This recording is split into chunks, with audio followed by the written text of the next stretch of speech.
Hello दोस्तों, स्वागत है आपका अपने YouTube channel PCM online classes पर। तो दोस्तों, आज हम पढ़ेंगे क्लास 10th का चैप्टर नंबर 9 प्रकाश परावर्तन तथा अपवर्तन। प्रकाश का परावर्तन और अपवर्तन पढ़ेंगे हम। ये हमारी फिजिक्स का पहला चैप्टर है। तो आगे देखते हैं, इसके मोस्ट इम्पोर्टेंट क्वेश्चन और आंसर और कॉन्सेप्ट पढ़ेंगे अपन। तो पहला हमारा है चैप्टर प्रकाश का परावर्तन तथा अपवर्तन। प्रकाश का परावर्तन तथा अपवर्तन, यह चैप्टर हमारा बहुत महत्वपूर्ण होने वाला है, क्योंकि ये इसमें और एक पांचवें चैप्टर यानी जैव प्रक्रम, वो बायो का है। अगर आपको वो बायो की क्लास भी चाहिए तो आप कमेंट कर सकते हैं, मैं उसकी क्लास भी लाऊंगा। निम्न प्रश्नों के उत्तर का सही विकल्प का चयन कीजिए। निम्न प्रश्नों के उत्तर का सही विकल्प का चयन करना है अपने को। पहला प्रश्न है, प्रकाश का वेग सर्वाधिक होता है। प्रकाश का वेग सर्वाधिक किस में होता है? जहाँ पर कुछ नहीं होगा, जैसे कि तारपीन में, तारपीन के कण पास पास होते हैं। कांच में उससे भी अधिक होता है, उसके कांच में उससे भी अधिक पास पास कण होते हैं। पानी में भी होते हैं। निर्वात में, निर्वात का मतलब कुछ नहीं। निर्वात तो हमारा चौथा ऑप्शन से हो जाएगा। चौथा है निर्वात में, चौथा है निर्वात में, तो हमारा निर्वात में सही हो जाएगा, यानी चौथा सही है।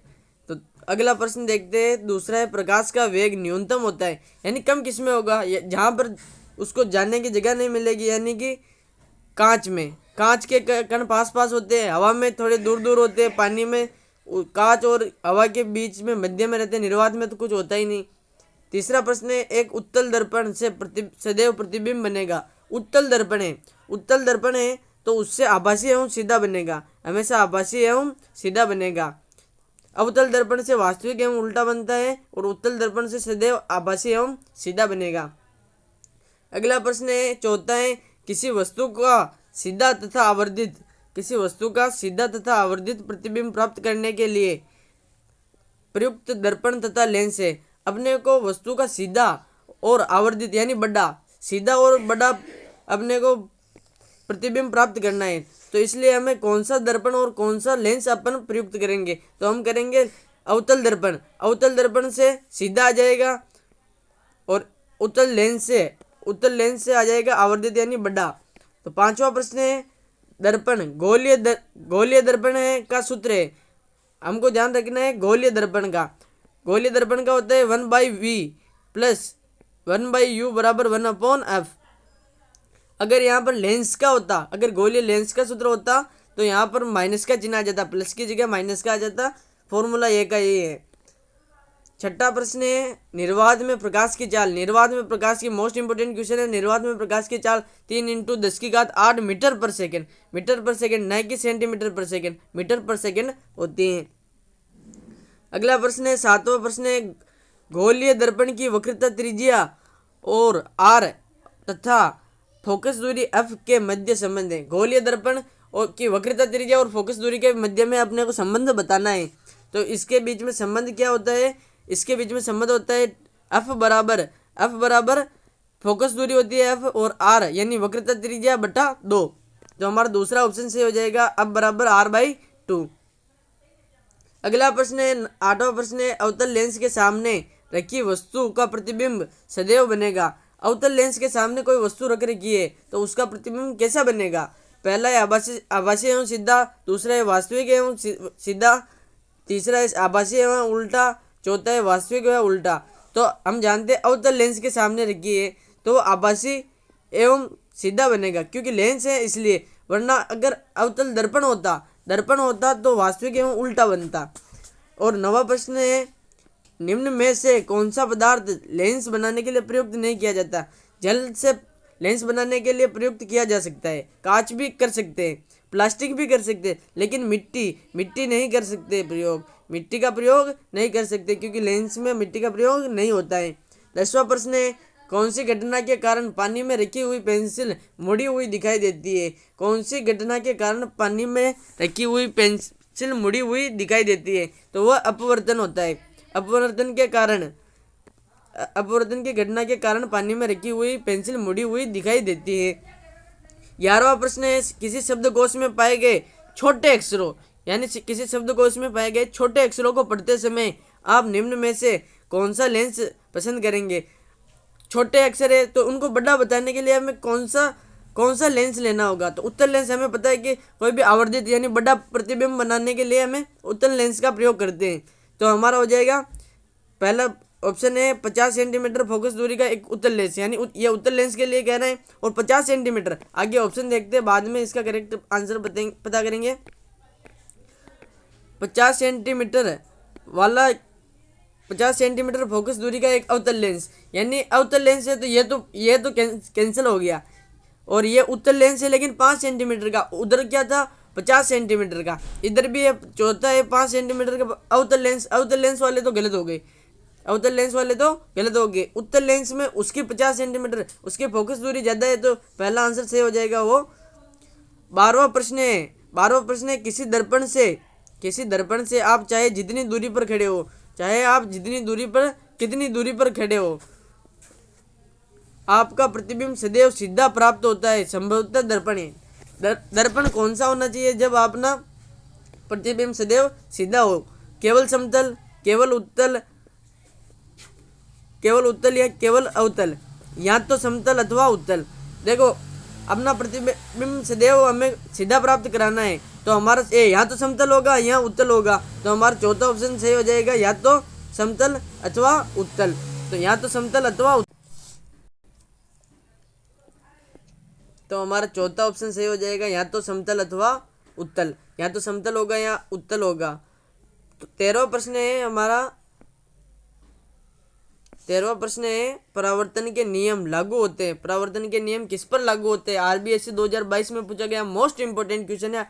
परावर्तन के नियम किस पर लागू होते हैं? केवल समतल दर्पण के लिए, केवल उत्तल दर्पण के लिए, केवल अवतल दर्पण के लिए। अरे परावर्तन का नियम तो सभी के लिए होता है ना, तो चौथा ऑप्शन हो जाएगा उपरोक्त सभी के लिए। परावर्तन कैसे? ऐसे एक है, कोई भी दर्पण हो, कोई भी हो, तो उसके अंदर ऐसे ये अभिलंब होता है। इस प्रकार से आपको इस प्रकार से एक किरण आएगी, तो वापस उसका परावर्तन भी होगा। जिस प्रकार से आएगी वह उतने कोण पर, जैसे आई यहाँ पर ये आई होगा और यहाँ पर ये आर होगा, तो ये दोनों का कोण बराबर होगा, ये आई बराबर आर होगा। ये अभी आगे हम पढ़ेंगे। 14वां प्रश्न है प्रकाश के परावर्तन की घटना आपतन कोण आई तथा परावर्तन कोण आर में सही संबंध होता है। ये प्रश्न भी आ गया। देखो प्रकाश के परावर्तन की घटना आपतन कोण आई और परावर्तन कोण आर में सही संबंध क्या होता है? आई बराबर आर होता है, मैंने अभी आपको बताया, यानी पहला ऑप्शन सही हो जाएगा, आई बराबर आर।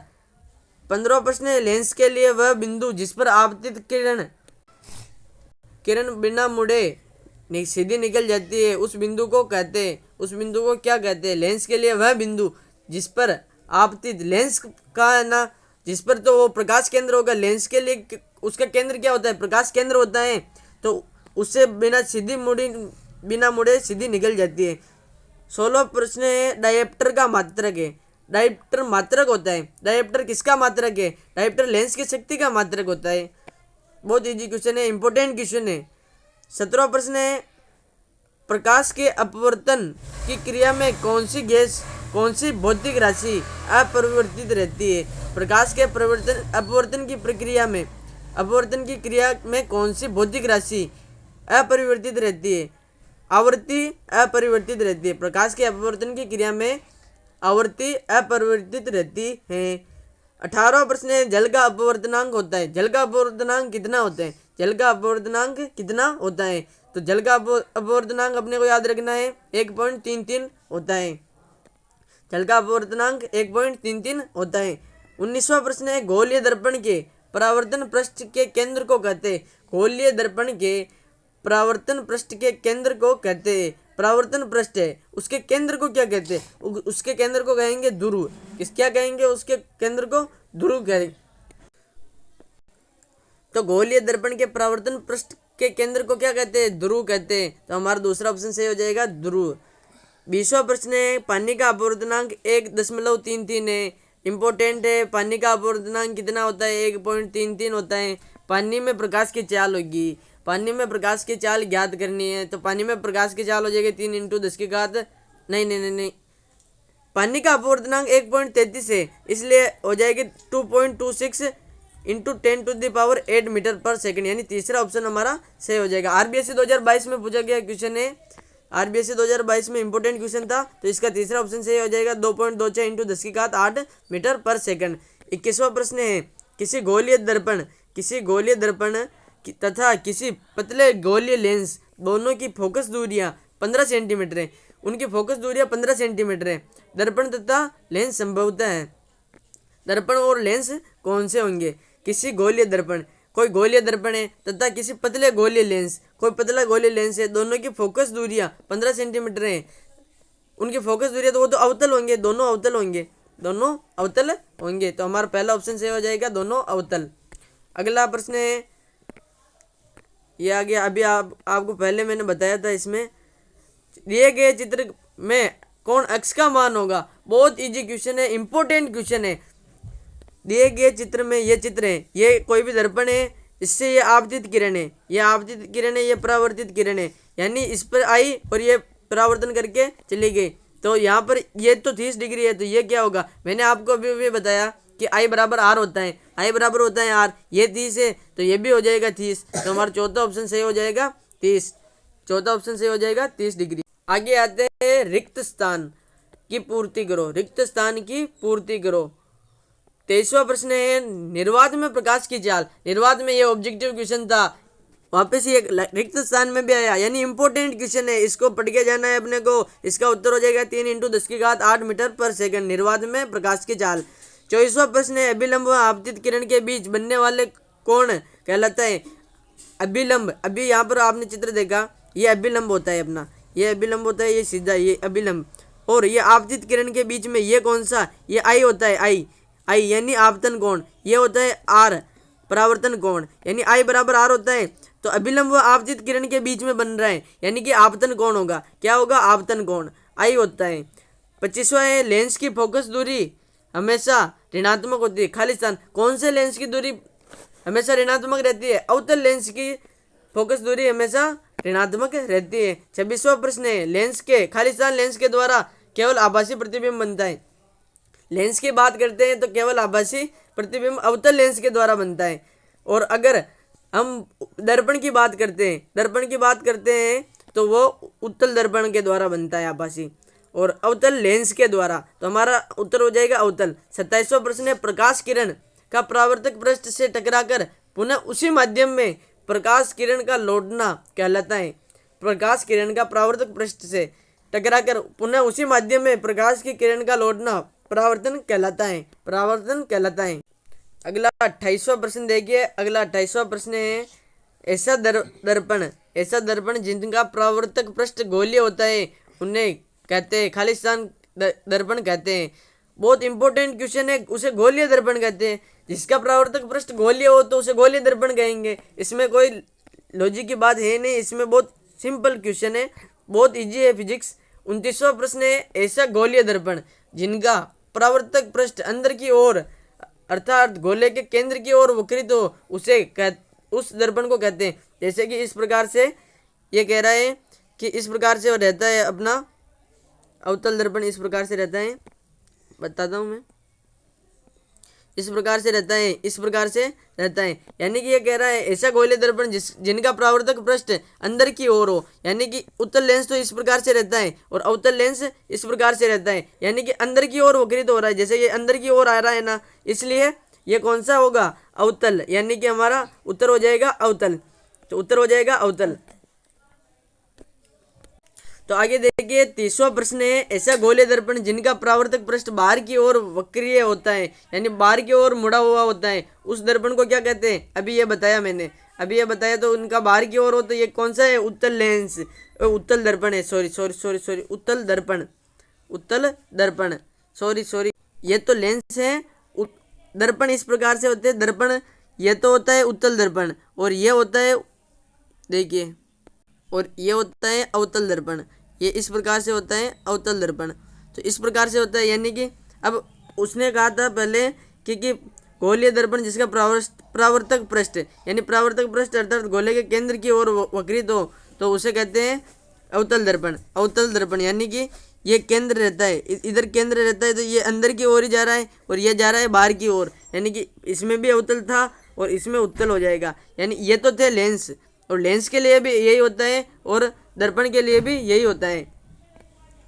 आगे वाला प्रश्न देखिए, अगला प्रश्न है 31वां प्रश्न है, लेंस में स्थित वह बिंदु जिसमें होकर जाने वाली प्रकाश की किरण बिना मुड़े सीधी निकल जाती है तो लेंस का कहलाते हैं।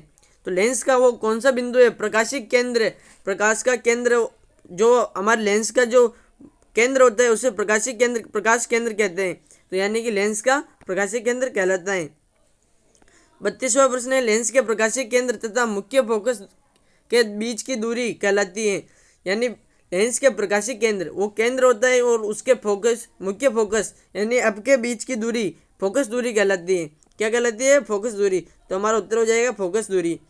33वां प्रश्न है, उत्तल लेंस की क्षमता धनात्मक तथा अवतल लेंस की क्षमता ऋणात्मक होती है। जी है, इसकी धनात्मक होगी तो इसकी भी इसकी ऋणात्मक होगी अवतल की। 34वां है, सर्वाधिक अपवर्तनांक होता है। किसका होता है सर्वाधिक अपवर्तनांक? हीरे का होता है। किसका होता है? हीरे का। कितना होता है? 2.42 अपवर्तनांक। मोस्ट इंपोर्टेंट क्वेश्चन है। 35वां क्वेश्चन है, वाहनों के पश्च दृश्य के दर्पण के रूप में दर्पण का उपयोग किया जाता है। कौन से वाहनों के? जैसे कि अपने किसी भी गाड़ी पे देखा होगा आपने, सब गाड़ियों पे रहते हैं, अपने पीछे देखने के लिए कौन से दर्पण का उपयोग करते हैं? तो उत्तल दर्पण का उपयोग करते हैं। और 36वां प्रश्न है, वाहनों के अग्र हेडलाइट होती है उसकी, किसी भी गाड़ी की, तो उसमें कौन से दर्पण का उपयोग करते हैं? आरबीएससी 2022 में पूछा गया था। तो इसका मतलब कि ये 35वां क्वेश्चन है जो इम्पोर्टेंट है, ये इस बार पूछा जा सकता है। वाहनों के अग्रदीप हेडलाइट में दर्पण का उपयोग होता है। कौन से दर्पण का उपयोग होता है? तो अवतल दर्पण का उपयोग होता है। तो उत्तर देख लेंगे यहाँ पर। उत्तर है अवतल दर्पण का। उसमें वाहनों के पश्चिम दर्पण में तो होता है उत्तल दर्पण का, और आगे जो हेडलाइट होता है तो उसमें अवतल दर्पण का होता है। 37वां प्रश्न है, चेहरे का बड़ा प्रतिबिंब देखने के लिए सेविंग दर्पण के रूप में को उपयोग में लिया जाता है। अवतल दर्पण बड़ा प्रतिबिंब बनाने के लिए अवतल दर्पण का उपयोग करते हैं। 38वां प्रश्न है, गोलीय लेंस की वृत्ताकार रूपरेखा का प्रभावी व्यास कहलाता है। गोलीय लेंस होता है, उसका वृत्ताकार रूपरेखा का प्रभावी इस प्रकार से रहता है, उसका जो द्वारक होते हैं उनको कहते हैं। तो उत्तर हो जाएगा द्वारक। 39वां प्रश्न है, प्रतिबिंब दूरी v तथा बिंब दूरी u का अनुपात लेंस के को व्यक्त करता है। लेंस के आवर्धन v/u, जब ये m बराबर h/h होता है, m बराबर होता है h/h, तो v/u ये अनुपात ही तो होता है, ये आवर्धन का अनुपात ही तो होता है, इसलिए हमारा उत्तर हो जाएगा आवर्धन। 40वां प्रश्न है, 10 सेंटीमीटर वक्रता त्रिज्या वाले अवतल दर्पण की फोकस दूरी होती है। अपने को वक्रता त्रिज्या दे रखी है और अपने को क्या ज्ञात करना है? अपने को ज्ञात करना है फोकस दूरी, अपने को वक्रता त्रिज्या। तो इसके मध्य संबंध ये होता है फोकस दूरी और वक्रता त्रिज्या के। अब बराबर r/2 हमने पहले ऑब्जेक्टिव क्वेश्चन में भी आया था। तो इसकी वक्रता त्रिज्या कितनी है? 10 और बटा में 2 यानी कि 5, तो 5 सेंटीमीटर, क्योंकि सेंटीमीटर में त्रिज्या भी सेंटीमीटर में, तो हमारा 5 सेंटीमीटर आंसर सही हो जाएगा, 5 सेंटीमीटर उत्तर। अब आते हैं अति लघुत्तरात्मक प्रश्न। 41वां प्रश्न है, फोकस दूरी को परिभाषित कीजिए। मोस्ट इंपोर्टेंट क्वेश्चन है, फोकस दूरी को परिभाषित कीजिए। अपने को फोकस दूरी को परिभाषित करना है। उत्तर हो जाएगा किसी लेंस के मुख्य फोकस f होता है तथा प्रकाशीय केंद्र के बीच की दूरी को फोकस दूरी कहते हैं। अपना जो केंद्र होता है किसी लेंस का, तो उसके बीच की दूरी को दर्पण के लिए हो सकता है, लेंस के लिए हो सकता है, तो ये फोकस दूरी इस प्रकार आप लिख सकते हैं। तो दर्पण में हो जाएगा उसके मुख्य फोकस और उसके वक्रता केंद्र के बीच की दूरी फोकस दूरी कहलाती है। 42वां प्रश्न है, प्रकाश का आधुनिक क्वांटम सिद्धांत क्या है? इंपॉर्टेंट प्रश्न है, प्रकाश का आधुनिक क्वांटम सिद्धांत। प्रकाश का आधुनिक क्वांटम सिद्धांत प्रकाश के कण संबंधी गुणों तथा तरंग प्रकृति के बीच सामंजस्य स्थापित करता है। इंपॉर्टेंट क्वेश्चन था। प्रकाश का क्वांटम सिद्धांत, प्रकाश के कण और तरंग द्वैत प्रकृति होती है, डी ब्रोगली का नियम होता है। आपके तो 11th में आएगा, अभी नहीं है। 43वां प्रश्न है, यदि प्रकाश की किरण कांच की पट्टिका पर लंबवत आपतित होती है तो अपवर्तन कोण का मान कितना होता है। यदि प्रकाश की किरण कांच की पट्टिका पर लंबवत आपतित होती है, यानी कि वो सीधी आती है, इस प्रकार से होती है, आप देखिए तो सीधी आएगी तो सीधी चली जाएगी। मैंने क्या कहा, आपतन कोण सीधी आ रही है तो ये वापस ये इस प्रकार से आ रही है तो ये वापस इस प्रकार से चली जाएगी, यानी कि कोई भी कोण का मान शून्य हो जाएगा, कोण का अपवर्तन कोण का मान शून्य हो जाएगा। अपवर्तन सॉरी ये अपवर्तन तो किसी चीज में होता है, जैसे कि ये सघन माध्यम और विरल माध्यम में होता है इस प्रकार से। तो अभिलंब के रूप में होता है तो इस प्रकार से अभिलंब पे आती है तो वापस इस प्रकार से चली जाती है। ये तो था अपने किसी दर्पण के ऊपर, और ये था ये अपवर्तन है, किन्हीं दो माध्यमों के बीच में होता है विवर्तन। अगला आता है विवर्तन किसे कहते हैं, इंपॉर्टेंट क्वेश्चन, विवर्तन किसे कहते हैं। उत्तर, यदि प्रकाश के पथ में रखी अपारदर्शी वस्तु अत्यंत छोटी हो, प्रकाश सरल रेखा में चलने के बजाय इसके किनारों पर मुड़ने की प्रवृत्ति को विवर्तन कहते हैं। इंपॉर्टेंट क्वेश्चन है। 45वां प्रश्न है, सरल सूक्ष्मदर्शी में कैसा लेंस प्रयुक्त होता है। सरल सूक्ष्मदर्शी में कैसा होता है, सरल सूक्ष्मदर्शी में अवतल लेंस का उपयोग होता है। 46वां प्रश्न है, प्रकाश की किरणों को फैलाने वाले लेंस का नाम लिखिए। प्रकाश की किरणों को फैलाने के लिए अवतल लेंस यानी अपसारी, यानी जो फैलाता है तो अपसारी होता है, और जो पास लाता है वो अभिसारी होता है, एकत्रित करता है तो अभिसारी होता है। तो अवतल लेंस अपसारी। इंपॉर्टेंट क्वेश्चन है ये दोनों, 46वां और 47वां। प्रकाश की किरणों को एकत्रित करने वाले लेंस का नाम बताइए। एकत्रित करने वाले, तो एकत्रित करने वाला होता है उत्तल लेंस, अभिसारी लेंस होता है, उत्तल लेंस होता है। 48वां प्रश्न है, उस दर्पण का नाम लिखिए। उस दर्पण का नाम लिखो जिसका प्रयोग दंत चिकित्सक दांत देखने के लिए करते हैं। उस दर्पण का अपने को नाम लिखना है। जैसे कि दांत देखने के लिए वो क्या करेगा, जो डॉक्टर होगा, चिकित्सक होगा, दांत वो बड़ा देखने के लिए करेगा, तो बड़ा किस में होता है, किस दर्पण में होता है, तो वो होता है अवतल दर्पण में। क्या किस में होता है, अवतल दर्पण में, उत्तल लेंस में, अवतल दर्पण में। तो 49वां प्रश्न है, लेंस किसे कहते हैं। इंपॉर्टेंट क्वेश्चन है, लेंस किसे कहते हैं। उत्तर हो जाएगा, दो पृष्ठों से घिरा हुआ कोई पारदर्शी माध्यम जिसका एक या दोनों पृष्ठ गोलीय हो लेंस कहलाता है। यानी लेंस दो पृष्ठों से घिरा हुआ कोई पारदर्शी माध्यम होता है जिसका एक या दोनों पृष्ठ गोलीय, कोई भी एक हो या दो हो, वह लेंस कहलाता है पृष्ठ। 50वां प्रश्न है, आवर्धन के मान में ऋणात्मक चिन्ह से क्या ज्ञात होता है। आवर्धन के मान में जो ऋणात्मक चिन्ह आता है तो उससे क्या पता चलता है कि आवर्धन में क्या क्या है। तो उत्तर हो जाएगा, आवर्धन के मान में ऋणात्मक चिन्ह यह बताता है कि प्रतिबिंब वास्तविक है। अगर पॉजिटिव हो जाएगा तो हो जाएगा आभासी, और अगर ऋणात्मक होगा तो वो होगा वास्तविक। लघुत्रात्मक प्रश्न की तरफ आते हैं। 51वां प्रश्न है, लेंस क्षमता किसे कहते हैं। लेंस क्षमता का सूत्र लिखिए। लेंस क्षमता किसे कहते हैं, लेंस क्षमता का सूत्र लिखिए। अपने को लेंस क्षमता और लेंस क्षमता का सूत्र लिखना है। उत्तर हो जाएगा, किसी लेंस द्वारा प्रकाश किरणों को अभिसरण एकत्रित या अपसरण फैलाने करने की मात्रा को उसकी क्षमता के रूप में व्यक्त किया जाता है। इसे पी से व्यक्त करते हैं। RBSC 2018-22 में इंपॉर्टेंट क्वेश्चन है, मोस्ट इंपॉर्टेंट क्वेश्चन है, वापस रिपीट हो सकता है। लेंस क्षमता का सूत्र होता है P बराबर 1/f। P बराबर 1/f। अब यानी अब मीटर में फोकस दूरी है जो मीटर में लेनी है तो उसकी क्षमता ज्ञात कर सकते हैं। अगला प्रश्न है, आगे है, उत्तल लेंस की क्षमता धनात्मक। उत्तल लेंस की क्षमता धनात्मक तथा अवतल लेंस की क्षमता ऋणात्मक होती है।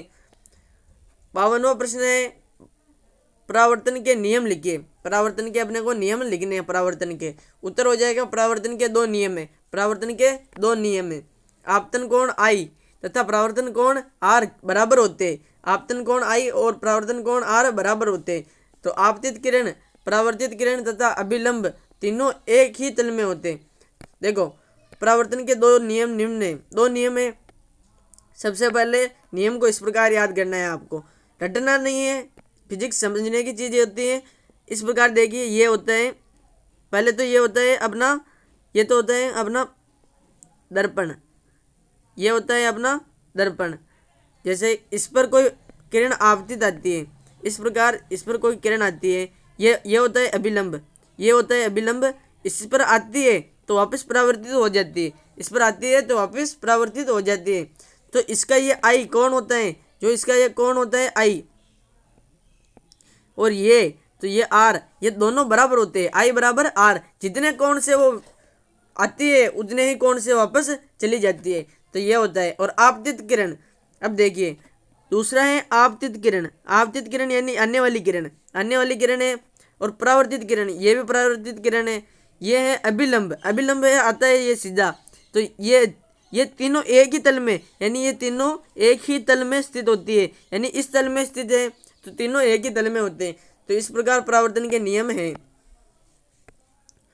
अगला है 53वां प्रश्न है, समतल दर्पण द्वारा बने प्रतिबिंब की क्या विशेषताएं होती है। समतल दर्पण द्वारा बने प्रतिबिंब की क्या विशेषताएं होती है। उत्तर हो जाएगा समतल दर्पण द्वारा बना प्रतिबिंब सदैव आभासी तथा सीधा होता है। समतल दर्पण द्वारा बना प्रतिबिंब सदैव आभासी तथा सीधा होता है। प्रतिबिंब का आकार बिंब वस्तु के बराबर होता है। प्रतिबिंब का आकार बिंब वस्तु के बराबर होता है। प्रतिबिंब दर्पण के पीछे उतनी ही दूरी पर बनता है जितनी दूरी पर दर्पण के सामने बिंब रखा जाता है। समतल दर्पण है, समतल दर्पण पर प्रतिबिंब दर्पण के पीछे उतनी ही दूरी पर बनेगा, यानी कि उतनी ही दूरी पर पीछे बनेगा जब जितनी दूरी पर आगे है। जैसे कि कोई चीज़ रख रखी है 5 मीटर की दूरी पर, तो वो समतल दर्पण में उतनी 5 मीटर की दूरी के बाद में ही बनेगा, यानी उन दोनों के प्रतिबिंब और बिंब के बीच की दूरी 10 मीटर हो जाएगी। यानी 5 तो उसके दर्पण और बिंब की जो वस्तु रख रखी है, वस्तु ऑब्जेक्ट है, उसके बीच की दूरी, और जो 5 मीटर उसके प्रतिबिंब की दूरी, 5 5 और 10 हो जाएगी। ये इंपॉर्टेंट क्वेश्चन है। ये क्वेश्चन बना था RBSC 2024 में, और कई बच्चे, कई मेधावी छात्र भी इसको मात खा गए थे। चौथा है समतल दर्पण में प्रतिबिंब पार्श्व परिवर्तित होता है। समतल दर्पण में प्रतिबिंब पार्श्व परिवर्तित रहता है। 54वां है प्रकाश के अपवर्तन के नियम लिखिए। प्रकाश के अपवर्तन के नियम लिखने, RBSC 2022 में पूछा गया मोस्ट इंपोर्टेंट क्वेश्चन है। प्रकाश के अपवर्तन के नियम लिखने हैं, प्रकाश के अपवर्तन के नियम लिखने हैं। उत्तर हो जाएगा प्रकाश के अपवर्तन के निम्न 2 नियम है। प्रकाश के अपवर्तन के निम्न 2 नियम है। प्रथम नियम हमने अभी पहले यहाँ पर भी पढ़ा है। ये देखो, ये वो तो थे परावर्तन के, और ये है अपवर्तन के।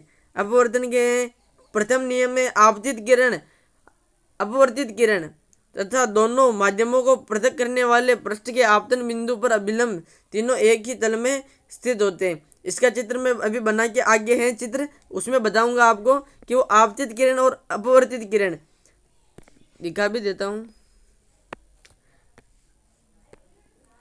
यह होता है अपवर्तन, किन्हीं 2 माध्यमों के बीच होता है, जैसे इसमें हवा है, पानी है। आगे हम देखेंगे ये अभिलंब होता है, यह आपतित किरण होती है, यह अपवर्तित किरण होती है। तो इस प्रकार से आप अपवर्तन का नियम, तो ये तीनों एक ही तल में होते हैं, माध्यमों को पृथक करने वाले एक ही तल में होते हैं। द्वितीय नियम है स्नेल का नियम, इंपॉर्टेंट है स्नेल का नियम, यह पूछा जा सकता है। स्नेल का नियम, प्रकाश के किसी निश्चित रंग तथा निश्चित माध्यमों के युग्म के लिए आपतन कोण की ज्या साइन आई, ज्या होती है साइन आई, तथा अपवर्तन कोण की ज्या साइन आर का अनुपात स्थिर होता है। कुछ याद नहीं रखना, साइन आई बट्टे साइन आर बराबर क्या होता है, नियत होता है, स्थिर होता है, स्थिरांक होता है, नियतांक होता है। तो साइन आई बट्टा आर, साइन आई बट्टा साइन आर स्थिरांक, साइन आई बट्टा R sine I upon sine R बराबर होता है स्थिरांक। अपने को याद कर लेना है। ये 55वां क्वेश्चन है, पहला है इसमें अवतल तथा उत्तल दर्पण में अंतर बताइए।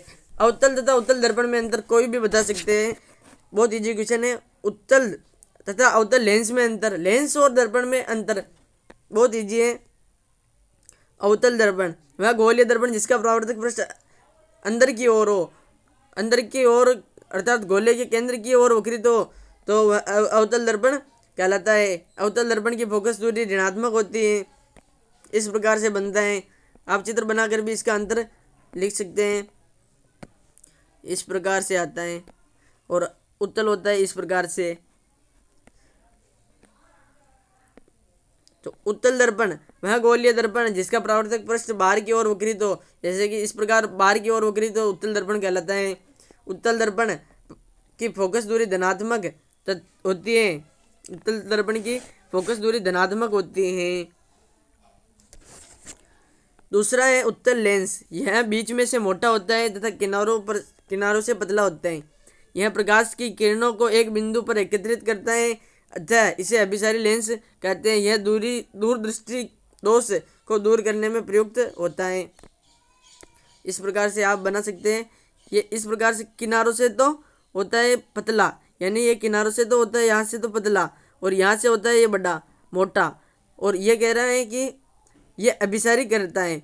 ये लेंस यहाँ पर होती है, यहाँ से ये जाता है और यहाँ पर ये फोकस दूरी पर चले जाते हैं सभी, यानी ये एकत्रित करता है। इस जगह पर क्या करता है, एकत्रित करता है सभी को, यानी ये अभिसारी लेंस है। अवतल लेंस यह बीच में से पतला होता है। अवतल लेंस है, यह बीच में से पतला होता है। यह अपसारी लेंस होता है, यह मोटा होता है। यह किनारों पर से मोटा होता है और बीच में से पतला होता है। आपने देखा हुआ होगा, अभी मैं बताऊंगा। यह प्रकाश की किरणों को फैलाता है, इसे अपसारी लेंस भी कहते हैं। यह निकट दृष्टि दोष को दूर करने में प्रयुक्त होता है। तो आप इस प्रकार चित्र बना सकते हैं, मैं बनाता हूँ। इस प्रकार से आप कर सकते हैं। ये साइड से यानी किनारों से, यानी यहाँ से तो होता है मोटा, और यहाँ बीच में से होता है पतला, यानी बीच में से होता है पतला। तो अब देखते हैं कि इसके अंदर जाता है, ये देखो इसमें से जाता है तो ये इस प्रकार से फैला देता है, किरणों को फैला देता है। क्या कर देता है, फैला देता है। इसलिए ये हो जाता है कौन सा लेंस, अपसारी लेंस। अवतल लेंस को अपसारी लेंस कहते हैं। ऐसा क्वेश्चन होता है, अपसारी लेंस किसे कहते हैं, अवतल लेंस को कहते हैं अपसारी लेंस, उत्तल लेंस को कहते हैं अभिसारी लेंस, एकत्रित करने वाला। 56वां है अवतल तथा उत्तल दर्पण के उपयोग लिखे। अवतल तथा उत्तल दर्पण के उपयोग लिखने हैं। अवतल दर्पण के उपयोग और उत्तल दर्पण के उपयोग। इसका उपयोग सामान्यतः टॉर्च व वाहनों, अग्रदीपों, हेडलाइटों में किया जाता है। इसका उपयोग चेहरे का बड़ा प्रतिबिंब दिखाने के लिए सेविंग दर्पणों में किया जाता है। अपने को अवतल दर्पण का उपयोग करना है, तो अगले जो अपनी हेडलाइट होती है गाड़ी की, उसके अंदर भी उसका प्रयोग होता है। और जो शेविंग बनाते हैं, नाई की दुकान पर जाते हैं अपन, शेविंग की दुकान पर जाते हैं, तो वहाँ पर भी होता है। दंत चिकित्सक उसका उपयोग मरीजों के दांतों का बड़ा प्रतिबिंब देखने के लिए करता है। आपने देखा होगा कि वो बड़ा करने के लिए उस अवतल दर्पण का प्रयोग करता है। सौर भट्टियों में सूर्य के प्रकाश को केंद्रित करने के लिए बड़े अवतल दर्पणों का उपयोग किया जाता है। देखो ये बहुत इंपॉर्टेंट है। अवतल दर्पण होता है जो प्रकाश को केंद्रित करता है, और उत्तल लेंस होता है वो भी उसको प्रकाश की किरणों होती को उनको एकत्रित करता है। लेकिन इसमें उल्टा होता है, लेंस में और दर्पण में उल्टा होता है। तो उत्तल दर्पणों का उपयोग सामान्यतः वाहनों के पश्चात दृश्य दर्पणों के रूप में किया जाता है, क्योंकि यह उत्तल दर्पण सदैव सीधा प्रतिबिंब बनाते हैं। इनका दृष्टि क्षेत्र भी अधिक होता है, क्योंकि यह बाहर की ओर वक्रित होते हैं। आगे देखिए 57वां प्रश्न है, गोलीय दर्पणों से संबंधित निम्न को परिभाषित कीजिए। इंपॉर्टेंट क्वेश्चन है, मोस्ट इंपॉर्टेंट क्वेश्चन है। इनको संबंधित ये इनकी परिभाषा आपको आनी चाहिए। ध्रुव हुआ, मुख्य अक्ष हुआ, मुख्य फोकस हुआ, फोकस दूरी हुई, द्वारक हुआ, इनके आपको आने चाहिए। लेंस की परिभाषा हुई, उत्तल लेंस, अवतल लेंस, दर्पण, उत्तल दर्पण, अवतल दर्पण, इनके आपको आना चाहिए परिभाषा। तो आ जाता है ध्रुव आता है अपना। ध्रुव गोलीय दर्पण के परावर्तक तल का मध्य बिंदु गोलीय दर्पण का ध्रुव कहलाता है। गोलीय दर्पण के परावर्तक तल का मध्य बिंदु गोलीय दर्पण का ध्रुव कहलाता है। यह आता है अगला है मुख्य अक्ष। गोलीय दर्पण के वक्रता केंद्र सी तथा ध्रुव पी को मिलाने वाली रेखा मुख्य अक्ष कहलाती है। यह आपको इस प्रकार से भी दे सकता है कि यहाँ पर खाली स्थान दे दे, यहाँ पर दे दे खाली स्थान, और आपको यह बोले गोलीय दर्पण के वक्रता केंद्र तथा ध्रुव पी को मिलाने वाली रेखा खाली स्थान कहलाती है। या ऐसे दे दे, यानी पी यानी ध्रुव और पी को छोड़ दे, और इस प्रकार से कह दे कि गोलीय दर्पण के वक्रता केंद्र सी तथा खाली स्थान को मिलाने वाली रेखा मुख्य अक्ष कहलाती है।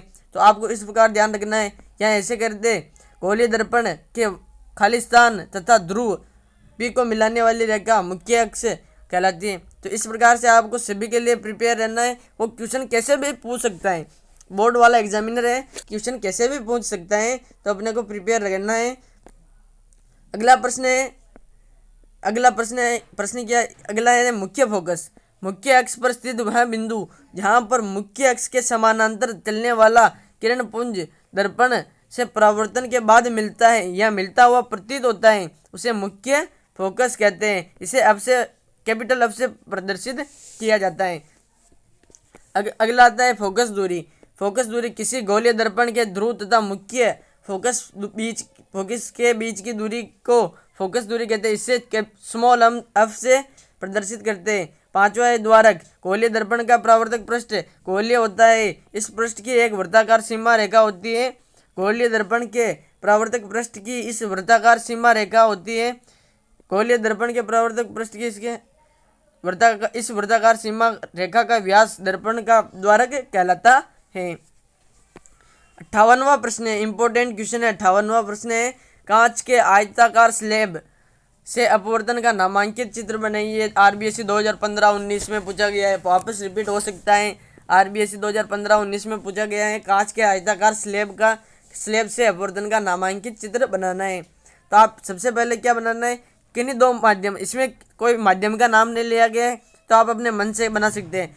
तो यहाँ पर क्या है, ये कांच ले रखा है, यानी सबसे पहले एक बॉक्स बनाना है अपने को। सबसे पहले अपने को एक बॉक्स बनाना है, इस प्रकार से बॉक्स बना सकते हैं।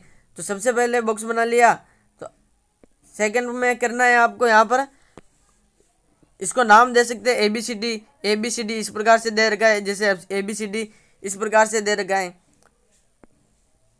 फिर बाद में क्या करना है, इसमें अभिलंब बनाना है, ऐसा सीधा अभिलंब बनाना है आपको। अभिलंब बनाया, उसके बाद आपतित किरण करनी है, या आपतित किरण होती है, फिर वह यहाँ से अपवर्तित हो जाती है। और यहाँ पर अगर आभासी जो पुरानी सीधी जानी चाहिए, ऐसे सीधी जानी चाहिए, लेकिन वो अपवर्तित हो जाती है। तो इस प्रकार से आप बता सकते हैं, इस प्रकार से, यानी इसको ABCD दे दिया। ये वायु है, ये कांच है। आप और भी ले सकते हैं, जैसे जलवायु और निर्वात वायु। कांच का स्लेब है, इसमें कांच का कह रखा है ना, कांच के, सॉरी, इसमें बोल रखा है कांच के स्लेब से, इसलिए अपने को कांच का स्लेब ही लेना है। ये होता है ये आ रही है आपतित किरण। आपतित किरण होता है, ये हो जाएगी अपवर्तित किरण। ये होता है I, और ये तो होता है R, और ये होता है I। तो I बराबर होता है R। ये होता है अभिलंब। यहाँ पर अन है या अनडेश है, हाँ अनडेश है। और ये होती है ये किरण जो इस प्रकार जानी चाहिए थी, लेकिन वो अपवर्तित हो जाती है, और इस प्रकार से वापस नीचे आएगा अभिलंब आएगा, तो वो इस प्रकार से जाएगी।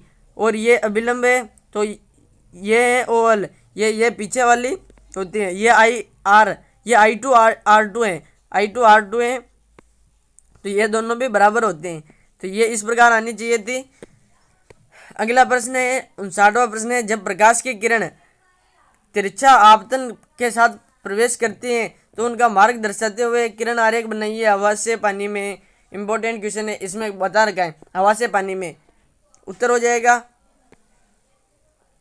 इस प्रकार, देखिए, ये हो जाएगी हवा, ये हो जाएगा पानी, ये पानी है, इसके अंदर पानी है।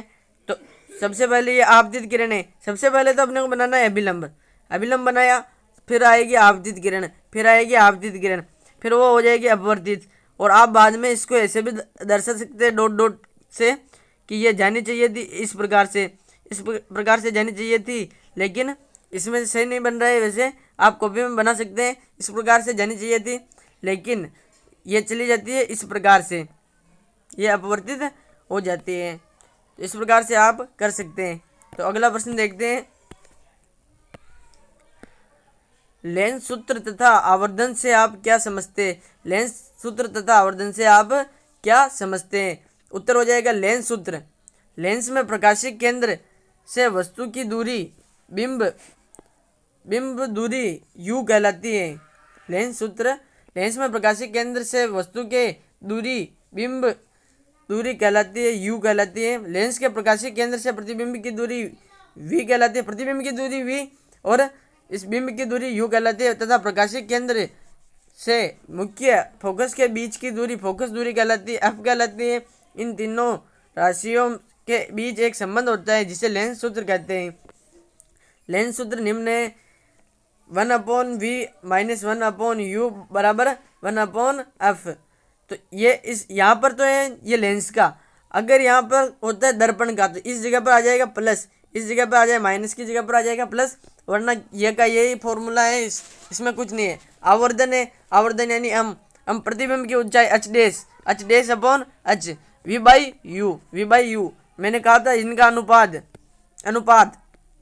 अनुपात होता है वी और यू का, इनके बीच की दूरियां होती है, इनका अनुपात होता है आवर्धन। तो ये न्यूमेरिकल भी बनते हैं, इससे बनते हैं न्यूमेरिकल। 61वां प्रश्न है, अवतल दर्पण द्वारा निम्न स्थितियों में प्रतिबिंब बनने के किरण आरेख तथा प्रतिबिंब की विशेषताएं लिखिए। आरबीएससी 2023 में पूछा गया इंपॉर्टेंट क्वेश्चन है। अवतल दर्पण द्वारा निम्न स्थितियों में प्रतिबिंब के किरण आरेख तथा प्रतिबिंब की विशेषताएं लिखिए। ए है जब वस्तु अब पर स्थित हो यानी फोकस बिंदु पर स्थित हो। बी है जब वस्तु केंद्र पर स्थित हो, सी नहीं केंद्र यानी वक्रता बिंदु होता है वो, अब अभी बताऊंगा मैं। ए जब वस्तु अब पर हो। देख सकते हैं सबसे पहले अपने को बनाना है ये अवतल दर्पण। क्या बनाना है? अवतल दर्पण। इस प्रकार से बना सकते हैं आप, इस प्रकार नहीं बना सकते ना, तो सबसे पहले आपको क्या करना है, सबसे पहले ऐसे बनाना है, फिर बाद में इसके पीछे ऐसे ऐसे ऐसे ऐसे ऐसे आपको ये बनाना है। इसमें सही नहीं बन रहा है वैसे, आपको पता होगा। फिर बाद में ऐसे ये मुख्य अक्ष निकाल लेना है। अब ये कह रहा है इसमें अब बताना है, ये सी बताना है, ये इसमें लगा रखा है, ये सी है, ये एफ है, तो एफ पर रख रखी ये वस्तु एफ पर है, तो यहाँ से किरण जाती है और वापस आती है फोकस से, फोकस पर जाती है तो फोकस पर आती है, वापस गई और यहाँ से गई ये वक्रता केंद्र से, तो वापस वक्रता केंद्र से वापस इधर से गई और इधर से वापस आ गई। तो यानी कि ये जाएगा, मिलेगा तो अनंत पर, ये इस प्रकार से मिलेगा नहीं, और ये बहुत बड़ा होगा, प्रतिबिंब अनंत पर होगा, उल्टा होगा, वास्तविक तथा बहुत बड़ा होगा जब वस्तु वक्रता केंद्र पर हो, सी पर हो, तो ये मुख्य अक्ष हो गया, ये हो जाएगा अपना दर्पण। इसने कहा कि सी पर हो तो इस प्रकार से आप किरण ये जाएगी तो ये वापस इस प्रकार से ही आएगी, ये इस प्रकार से गई, ये वापस इस प्रकार से फोकस से आई, ये अनंत पर है, अनंत से इस प्रकार से वापस आई, और ये बनेगा प्रतिबिंब बनेगा सी तथा अप के बीच उल्टा, सी तथा अप के बीच उल्टा तथा छोटा तथा वास्तविक बनेगा। 62वां प्रश्न है, एक मिनट, 62वां प्रश्न है अपने पास। 62वां है, उत्तल तथा अवतल लेंस के दो उपयोग लिखने। उत्तल तथा अवतल लेंस के दो उपयोग लिखने हैं। एक अवतल लेंस की फोकस दूरी 40 सेंटीमीटर है, तो इसकी क्षमता क्या होगी? हमने जो सूत्र पढ़ा था P बराबर 1/f, तो उसमें ये इसमें काम देगा। 40 है तो 1/40 हो जाएगी, ये अब देखेंगे। अभी इसको मीटर में भी बदलना होगा, तो उत्तर हो जाएगा उत्तल लेंस के दूर दृष्टि दोष के दूर करने में काम आता है, जबकि अवतल लेंस आँख के निकट दृष्टि दोष के निवारण में काम आता है। लेंस की क्षमता P बराबर होता है 1/f, ये मीटर में है। सबसे पहले देखिए अपने को 40 सेंटीमीटर दे रखा है, क्या दे रखा है? 40 सेंटीमीटर दे रखा है, तो उसको बदलेंगे, तो इसलिए हो जाएगा, इस प्रकार से कर सकते हैं आप, क्योंकि अवतल लेंस की फोकस दूरी f बराबर -40 सेंटीमीटर क्या है, ये अवतल की है। इसमें मैंने आपको बिंदु लास्ट में बताया था कि अवतल की होती है ऋणात्मक और उत्तल की हो जाएगी, उत्तल की क्या हो जाएगी? धनात्मक हो जाएगी। तो आ जाएगा 100/-40, 100/-40 -2.5 डायप्टर। 63वां प्रश्न है, अवतल दर्पण के लिए निम्न के किरण आरेख बनाइए तथा प्रतिबिंब की स्थिति तथा प्रकृति को समझाइए। पहला, जब वस्तु अनंत पर हो बी है जब वस्तु सी पर हो, जब वस्तु सी तथा आपके बीच हो, आरबीएससी 2018 में पूछा गया क्वेश्चन है। डी है जब वस्तु ध्रुव पी तथा आपके बीच हो, आरबीएससी 2018 में पूछा गया, मोस्ट इंपोर्टेंट क्वेश्चन है। उत्तर हो जाएगा ए जब वस्तु अनंत पर हो। अनंत पर होगा, सबसे पहले तो अपने को बनाना है ये अवतल दर्पण, अवतल दर्पण। ये पी ये अमन द्वारा के इस प्रकार से आप बना सकते हैं। और ये अनंत पर है, अनंत पर है तो जाएगी तो फोकस से जाएगी। अनंत पर हो, अनंत पर कोई किरण हो तो फोकस से जाएगी, फोकस से जाएगी तो ये फोकस से चली गई। तो ये इस प्रकार से आप चित्र बना सकते हैं। ये अनंत पर गई, ये इधर से चली गई, ये इधर वक्रता केंद्र पर ये डॉट डॉट डॉट, ये आभासी, ये वास्तविक नहीं है, ये डॉट डॉट से आप बना सकते हैं। ये अनंत पर है। प्रतिबिंब मुख्य फोकस पर बन रहा है, ये फोकस पर, तथा अत्यंत छोटा, बहुत ही छोटा, वास्तविक तथा उल्टा प्राप्त होता है, वास्तविक तथा उल्टा प्राप्त होता है। बी है जब वस्तु सी पर हो, जब वस्तु सी पर हो, यानी सी पर हो तो ये सी पर है, ये सी पर है तो इधर सीधी जाएगी, फोकस से जाएगी, इधर से जाएगी, फोकस से, इधर से जाएगी तो वापस इधर, इधर जाकर ये इधर आ जाएगी। ये यहाँ इधर से इधर भी जा सकते हैं। तो आप इस प्रकार बना सकते हैं। प्रतिबिंब वक्रता केंद्र पर ही समान आकार का, उस पर ही बनेगा। ये प्रतिबिंब बन रहा है, ये बन रहा है ना बी डैश, ये बी डैश, ये बन रहा है प्रतिबिंब, ये प्रतिबिंब बन रहा है, ये बन रहा है इस प्रकार से, ये बी डैश यहीं पर वक्रता केंद्र पर ही बनेगा, वक्रता केंद्र पर ही बनेगा, समान आकार का बनेगा। आकार भी उसका जो जिस बिंब का होगा वही बिंब का आकार, प्रतिबिंब का आकार भी वही होगा। वास्तविक तथा उल्टा प्राप्त होगा, वास्तविक तथा उल्टा प्राप्त होगा। वक्रता केंद्र जब वस्तु वक्रता सी पर सी तथा आपके बीच हो। सबसे पहले अपने को यह बनाना है अवतल दर्पण, मुख्य फोकस इधर गई, इधर से इधर। सबसे पहले तो अपने को क्या बोला, इसमें सी तथा आपके बीच ये एफ है और ये सी है, ये सी और एफ है, दिखाता हूँ एक बार, ये एफ है, ये सी है, इनके बीच कहीं भी रख दो, इनके बीच, तो इस प्रकार से जाएगी, इस प्रकार से जाएगी तो ये आएगी वापस इस प्रकार से, इस प्रकार से इससे जाएगी वक्रता केंद्र से, गई वापस आ गई, गई तो वापस आ गई। तो इस प्रकार से इसके पीछे बनेगा प्राप्त प्रतिबिंब सी के पीछे बड़ा वास्तविक तथा उल्टा होता है, सी के पीछे बड़ा वास्तविक तथा उल्टा होता है। डी वाला है जब वस्तु ध्रुव पी तथा आपके बीच हो। डी है वस्तु जब ध्रुव पी तथा आपके बीच हो, आपके बीच हो सी तथा आपके बीच। तो इस प्रकार से आपको ये बनाना है। ये तो हम अपने को सभी में बनाना है, जैसे अवतल दर्पण का कह दिया तो ये तो बनानी है, बाद में आ जाएगा। इसमें कहा क्या कहा था, पी तथा अफ, यानी ये पी होता है और ये होता है अफ, इनके बीच कहीं भी रख दो, कहीं भी रखोगे तो इससे जाएगा तो ये जाएगा इस प्रकार से, ये जाएगा इस प्रकार से, ये उल्टा, ये सीधा बनेगा, वास्तविक नहीं बने, हाँ आभासी बनेगा, वास्तविक नहीं बनेगा ये, और इस प्रकार से बनेगा तो ये इस प्रकार से ये प्रतिबिंब बन जाएगा, ये बन जाएगा प्रतिबिंब। प्रतिबिंब दर्पण के पीछे आभासी तथा सीधा प्राप्त होगा, ये वास्तविक नहीं होगा, ये आभासी तथा सीधा प्राप्त होगा। अगला 64वां प्रश्न है, उत्तल दर्पण में निम्न स्थितियों के कारण स्थितियों के किरण चित्र बनाइए तथा प्रतिबिंब की स्थिति तथा प्रकृति को समझाइए। जब वस्तु अनंत पर हो, जब वस्तु अनंत तथा ध्रुव के बीच हो, आरबीएससी 2019 में पूछा गया मोस्ट इंपोर्टेंट क्वेश्चन है। उत्तर देखते हैं, जब वस्तु अनंत पर हो। उत्तल दर्पण का दे दिया इसमें, तो इस प्रकार से आपको बनाना है। मुख्य अक्ष इधर बनेगा, ये मुख्य अक्ष, और ये जाएगी इसमें क्या कहा, जब वस्तु अनंत पर हो, ये वस्तु अनंत पर डाल दी। जब वस्तु अनंत पर हो जाएगी तो इधर जाएगी, ये डॉट डॉट डॉट करके, ये तो बनेगी तो आभासी बनेगी, वास्तविक नहीं बनेगी। इधर जाएगी तो ये इधर जाएगी तो ये वास्तविक नहीं बनेगी। इधर डॉट डॉट करके इधर क्योंकि बनी नहीं सकती, इधर किधर जाएगी, इधर बनी नहीं सकती, फोकस और इसका सी पीछे ही रहता है, यानी फोकस पर बनेगा। प्रतिबिंब दर्पण के पीछे मुख्य फोकस पर अत्यंत छोटा आभासी तथा सीधा प्राप्त होता है। बी वाला है, जब वस्तु अनंत तथा ध्रुव के बीच, अनंत तथा ध्रुव यानी पी और इसके बीच अनंत के बीच कहीं भी और रख दो, कहीं भी रख दो तो ए इस पर जाएगी, इस पर जाएगी, इस पर इस पर जाएगी तो इस प्रकार जाएगी, और ये पीछे चला जाएगा इस प्रकार आभासी में, और इधर जाएगी तो ये इस प्रकार आभासी जाएगा, ये इस प्रकार जाएगी आभासी में, और इधर जाएगा तो ये बन जाएगा, यहाँ पर प्रतिबिंब बनेगा बी, इस पी और पी तथा अप के बीच बनेगा।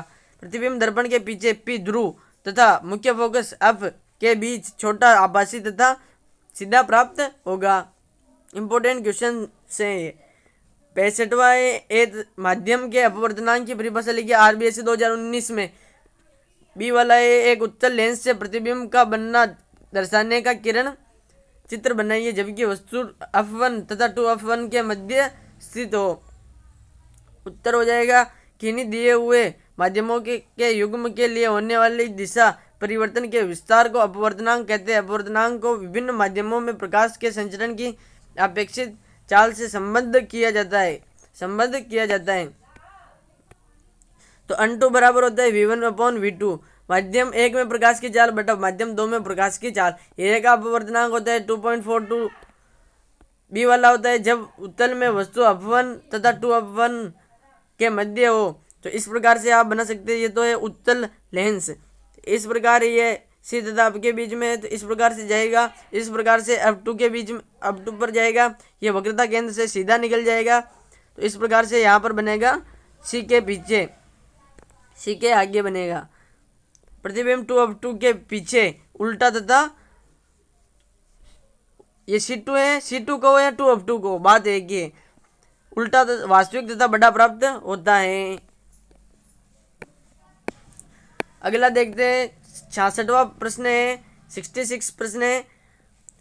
उत्तल लेंस के लिए निम्न स्थितियों के किरण चित्र बनाइए तथा प्रतिबिंब की प्रकृति को समझाइए। जब वस्तु अनंत पर हो, जब वस्तु 2F1 यानी C1 पर के पीछे हो, या C1 पर हो यानी 2F1 हो, C1 हो, और 2F2 हो या C2 हो, बात एक ही है। जब वस्तु F1 पर हो, जब वस्तु F1 तथा प्रकाशिक केंद्र O के मध्य स्थित हो। तो आगे देखते हैं, उत्तर हो जाएगा जब वस्तु अनंत पर हो। अनंत पर हो, सबसे पहले अपने को ये बनाना है, मुख्य अक्ष बनाना है, बाद में क्या करना है, ये अनंत पर जा रहा है, ये इस प्रकार से जाएगी। हमने अपने को पता है ये अभिसारी ए, हाँ अभिसारी होता है, तो ये सभी को एकत्रित करेगा, फिर ऐसे चला जाएगा, तो यहाँ पर बनेगा यानी F2 पर बनेगा। प्रतिबिंब F2 पर अत्यंत छोटा उल्टा तथा वास्तविक बनता है। बी वाला हो जाएगा जब वस्तु 2F1 के पीछे हो, जब वस्तु 2F1 के पीछे हो, ये इस प्रकार से बनेगा। ये प्रकाशीय केंद्र से जो जाएगी वो तो प्रकाशीय केंद्र से जाएगी, और ये सीधी जाएगी जो जाएगी फोकस से F2 से चली गई, तो इस प्रकार से यहाँ पर बन जाएगा बी डैश से C2 और F2 के बीच में बन जाएगा। प्रतिबिंब F2 तथा 2F2 यानी C के बीच छोटा उल्टा तथा वास्तविक बनता है, छोटा उल्टा तथा वास्तविक बनता है। सी है जब वस्तु 2F1 पर हो, जब वस्तु 2F1 पर होंगी, तो देखते हैं ये इस प्रकार से आप बनाएंगे, इस प्रकार से बनाएंगे। ये मुख्य अक्ष है, ये मुख्य अक्ष है, तो इस पर जाएगा, तो ये इस प्रकार से फोकस से जाएगी, अनंत पर जाएगा, और प्रकाशीय केंद्र से हमेशा सीधी निकल जाती है। ये उल्टा बी डैश बनाएगा, 2F2 है, C2 है, तो इस प्रकार आप कर सकते हैं। प्रतिबिंब 2F2 पर C समान आकार का उल्टा तथा वास्तविक बनता है। डी जब वस्तु F1 पर हो, जब वस्तु F1 पर हो तो हम क्या करेंगे, इस सबसे पहले तो इस प्रकार बनाना है, ये मुख्य अक्ष है, और इसमें ये प्रतिबिंब बनाएंगे तो ये फोकस से जाएगा, ये वक्रता केंद्र से सीधा निकल जाएगा। वक्रता केंद्र से सीधा निकलने के बाद तो ये मिल नहीं रहा, तो ये प्रतिबिंब अनंत पर और बहुत बड़ा उल्टा तथा वास्तविक बनता है। तो आगे देखते हैं, आगे देखेंगे जब वस्तु F1 तथा प्रकाशिक केंद्र O के मध्य हो, जब वस्तु F1 तथा प्रकाशिक केंद्र O के मध्य हो, यानी कि ये दर्पण है, ये दर्पण है, इस प्रकार से इस पर जाएगा तो प्रकाशीय केंद्र से हमें पता है कि ये सीधा निकल जाएगा, ये जाएगा तो सीधा निकल जाएगा, और यहाँ पर जाएगा तो ये F2 से चला जाएगा, F2 से चला जाएगा, और ये बनेगा ही नहीं, ये वस्तु प्रतिबिंब वस्तु की ओर ही, ये उल्टा बनेगा नहीं, इसलिए यह वापस से आभासी चला जाएगा, आभासी चला जाएगा और उधर ही बनेगा, बड़ा सीधा तथा आभासी प्राप्त होता है। अगला है 67वां है, अवतल लेंस में निम्न स्थितियों के किरण चित्र बनाकर प्रतिबिंब की प्रकृति याद कीजिए, प्रकृति समझाइए। जब वस्तु अनंत पर स्थित हो, जब वस्तु अनंत तथा प्रकाशिक केंद्र के बीच कहीं भी स्थित हो। आरबीएससी 2022-2018 में क्वेश्चन पूछा गया, इंपॉर्टेंट क्वेश्चन है, इंपॉर्टेंट क्वेश्चन है, इंपॉर्टेंट है। उत्तर हो जाएगा जब वस्तु अनंत पर हो। यह अवतल लेंस इस प्रकार से बना सकते हैं, मैंने आपको बताया भी है। ये ऐसे जाएगा तो ये फैला देगा किरणों को, ये होता है अपसारी, ये होता है अपसारी। तो ये ऐसे फैलाएगा तो ये आभासी बनेगा, ये जाएगा, ये इस प्रकार से जाएगा, ये जाएगा तो ये इधर ही बनेगा, डॉट डॉट से, यानी F1 पर बनेगा। प्रतिबिंब वस्तु की ओर ही मुख्य फोकस पर छोटा, बहुत छोटा सीधा आभासी प्राप्त होगा।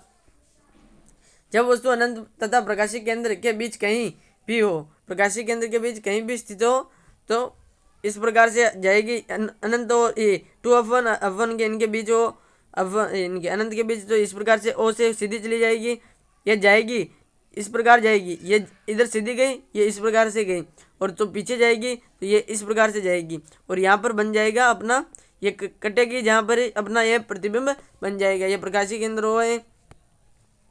प्रतिबिंब सीधा, प्रतिबिंब वस्तु की ओर ही मुख्य फोकस तथा प्रकाशिक केंद्र के बीच छोटा सीधा तथा आभासी प्राप्त होता है।